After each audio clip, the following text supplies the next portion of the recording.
Remember Harry and Meghan's engagement interview?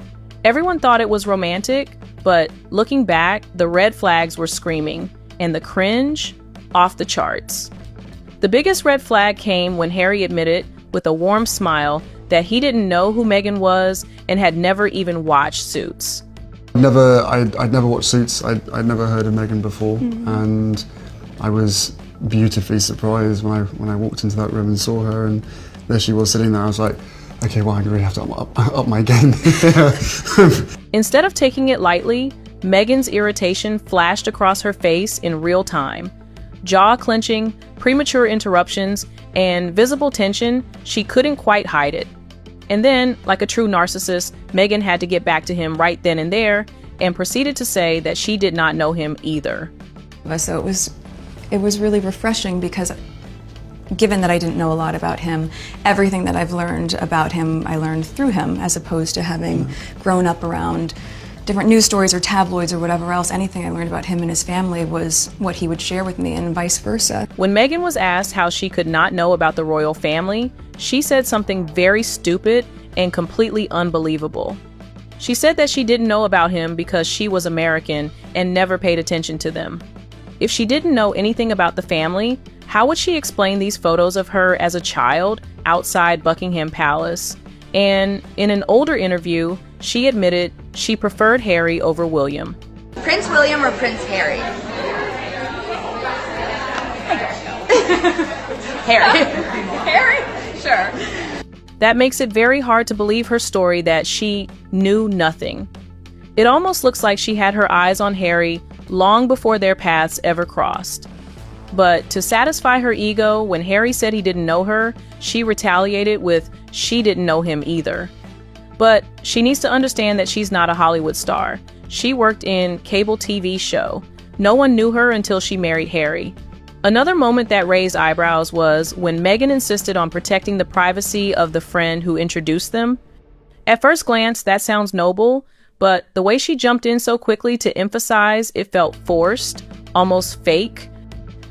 Yes, we first met, we were introduced actually by a mutual friend who we should protect her privacy and not reveal too much of that. And but it was literally through her. She claimed she only asked if Harry was kind, but her strained expression suggested otherwise.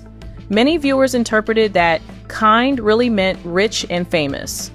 So much about him, and so the only thing that I had asked her when she said she wanted to set us up was, I had one question. I said, well, is he nice? Because if he wasn't kind, it didn't seem like it would make sense. And so we went and met for a drink, and then I think very quickly into that we said, well, what are we doing tomorrow? We should meet again. After all, Meghan's dating history has shown a pattern. She often connected with people who could elevate her status and help her climb the social ladder. So, the fact that she only asked her friend if Harry was kind doesn't sound like the truth. Her relationships have always been less about romance and more about ambition. What should have been a loving, lighthearted interview soon turned into something that looked more like a lecture theater. Meghan played the role of the lecturer, constantly correcting Harry as he tried to speak or jumping in to finish his stories for him. She also admitted that she also interrupted him when he was proposing to her. This month here at our cottage, it's a standard, typical night for us. It's a cozy night. What were we doing? Just roasting chicken and trying to roast chicken. Trying to roast a chicken, and it was just an amazing surprise. It was so sweet and natural and very romantic. He got on one knee. Of course. Was it an instant yes from you? Yes, as a matter of fact, I could barely let you finish proposing. I said, can I say yes now? She didn't even let me finish. She said, can I say yes, can I say yes now? At first glance, it might have seemed harmless, but the underlying message was clear. It made Harry appear forgetful or less articulate while placing Meghan in a position of superiority. Instead of the strong prince leading his bride to be through the interview, Harry was pushed into the role of the student being corrected. Of your own, how hard was it to keep things going? It was just a choice, right? I think that... And let's not forget, this was supposed to be their engagement interview, a chance for both of them to share their love story with the world. Yet, Meghan dominated the conversation so completely that Harry was left with little to say. He looked more like a sidekick than the star groomed to be. The whole point of the interview was to introduce Meghan as Harry's fiancée, but instead, Meghan took over and positioned herself as the main act. She kept answering questions that were meant to be for Harry. And this is how long after you first met? It would be a year and a half, a little bit more than that. No, just about a year and a about half, yeah. Which for most people would be quite a whirlwind. Is that how it's felt to you? I don't think that I would call it a whirlwind in terms of our relationship. Obviously, there have been layers attached to how public it has become. Then came Meghan's over-the-top behavior during the rest of the interview. The constant laughing, the interruptions, the exaggerated reactions, it all felt forced. Harry wasn't saying anything particularly funny, yet Meghan acted as if every word deserved a standing ovation. This came across as classic love bombing, a manipulative tactic often associated with narcissistic behavior. When you compare this to William and Catherine, their interviews are composed, natural, and comfortable. Be able to have a happy family ourselves, because it's been, they've been great over the years, helping me with, difficult times, and they show subtle affection, while Meghan and Harry looked like they were performing for an audience, not sharing a genuine moment. Public opinion quickly turned. Some viewers commented that Meghan's gaze at Harry looked more manipulative than loving, almost as if she was clinging to him for status, inheritance, and clout. And as history shows, she certainly got all of that. But what she gave in return is still debated. Throughout the interview, Meghan displayed an aggressive, dominant presence, while Harry seemed passive, almost submissive. Critics say Meghan trampled his masculinity, casting herself as the motherly figure who wears the pants in the relationship.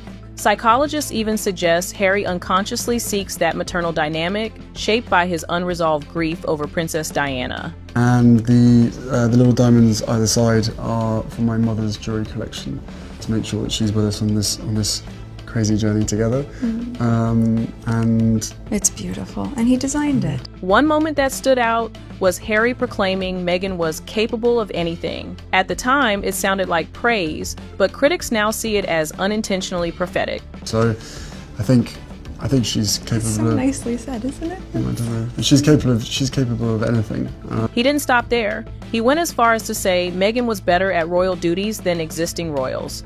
That bold statement revealed not just arrogance, but also a complete misunderstanding of what royal duty truly demands. If Meghan was really better, then why did she flee the institution the moment things got tough? True royal duty requires consistency and perseverance. Queen Elizabeth II herself appeared at the Platinum Jubilee despite illness and frailty.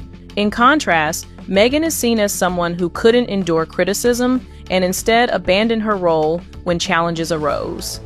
These are just some of the red flags from that interview. Contradictions, fake smiles, manipulation, controlling, interruptions, and love bombing, the signs were all there. But now the question is, which of these was the biggest red flag?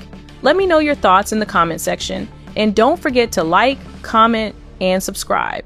See you in the next video.